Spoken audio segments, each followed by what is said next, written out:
This is Ryan Cantor, a writer for TigerNet and Shaking the Southland, and we're breaking down Clemson's 51-50 win over Virginia Tech. Clemson's offense struggled, as we would have expected, with both guards Chase Hunter and Alex Hemingway out. That made this a tough one to win, but they've managed to find a way anyway, thanks to some great defense. They only scored 26 points in the first half and trailed 31-26 at home against Virginia Tech. Second half wasn't much better offensively. They only scored 25, but they held Virginia Tech to just 19 points.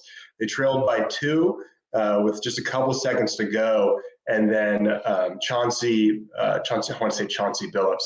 Chauncey Wiggins had a great inbound pass. They put the freshman in for the inbound, which I thought was a little iffy at the time, but he made a perfect pass to an open Tyson Hunter, who took one step, knocked a straight up three-pointer to give Clemson a 1-point lead. Then Clemson held on in the final seconds, got the rebound, didn't foul, and secured the win. That pushes Clemson to 8-1 in the ACC. Not the start we expected, but we're certainly happy to see it. Couple notes from this game. Hunter Tyson, another solid game. He had 12 points and another 9 rebounds. He is an exceptional rebounder, become part of what I would call it the big three, along with PJ Hall and Chase Hunter, who obviously missed this game. Those three have been outstanding and have fueled this team. PJ Hall is he's had a good season, but it's been inconsistent. He's had stretches where he looks like a superstar, and then he goes quiet for a bit. And right now he's in one of those superstar type stretches. He had 26 points against Duke, then he had 22 points against Wake Forest, and now he just put up 20 against Virginia Tech. He is playing some great basketball, and Clemson is hard to beat when all three of them are going. Obviously, right now Chase Hunter's out, and he's stepping up. PJ Hall is stepping up and really helping fill the void. So great leadership from him. With Hunter out, redshirt sophomore Josh Beadle has been asked to start. He is awesome defensively. He's a good passer. He generally takes care of the ball, and he's done a good job filling in. But he's not the offensive threat that Chase Hunter is. He scored 0 points in this game. He did hold Padula, who is Virginia Tech's leading scorer, point guard, held him to just 7 points. He's averaging 16.4. This was the first game he didn't score double digits in. So a great defensive effort from Josh Beadle. He's really been impressive this year overall. Tigers do miss both Hemingway and Chase Hunter. They'll need to get them back soon. Fortunately, up next for the Tigers, they've got a couple games that are pretty manageable. They get Georgia Tech at home. Ken Pom gives them an 85% win percentage against Georgia Tech. Georgia Tech's not very good this year.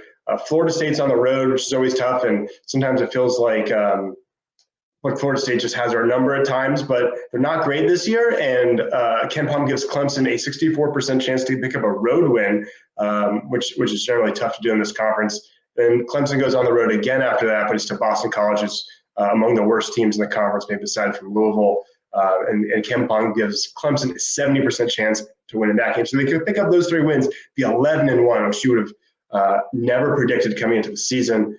If we look at the standings, starting to not be too much of a stretch to talk about potentially winning the ACC. I think Virginia is probably still the favorite, highly ranked, super talented, and they are only a game behind Clemson, and they only play once this year, and it's in Virginia, which it could be a winner-take-all for the conference regular season crown. But beyond that, they've got a 2-game lead on Pittsburgh and the tiebreaker, so essentially a 3-game lead.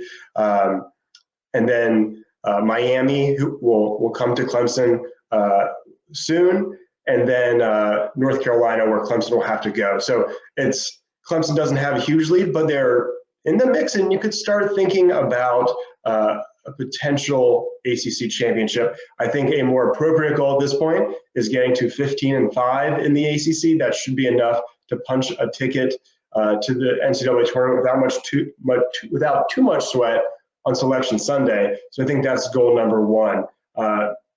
Picking up this win against Virginia Tech was huge. A loss here with upcoming schedule shouldn't have been, too much of a cause for concern or panic. But after 7-0 start, 2 straight losses, you start to worry a little bit about where their heads are at. That's avoided. The Tigers are now in a great spot to really make a big run in this ACC. So a lot to watch, a lot of reasons to tune in to watch Clemson basketball this season. So we're thankful for that. They're back in action in a couple of days. Be sure to tune in. We'll keep covering it here. So I appreciate it. If you like this video, if you enjoyed it, please like it, please share it, and please subscribe to the channel.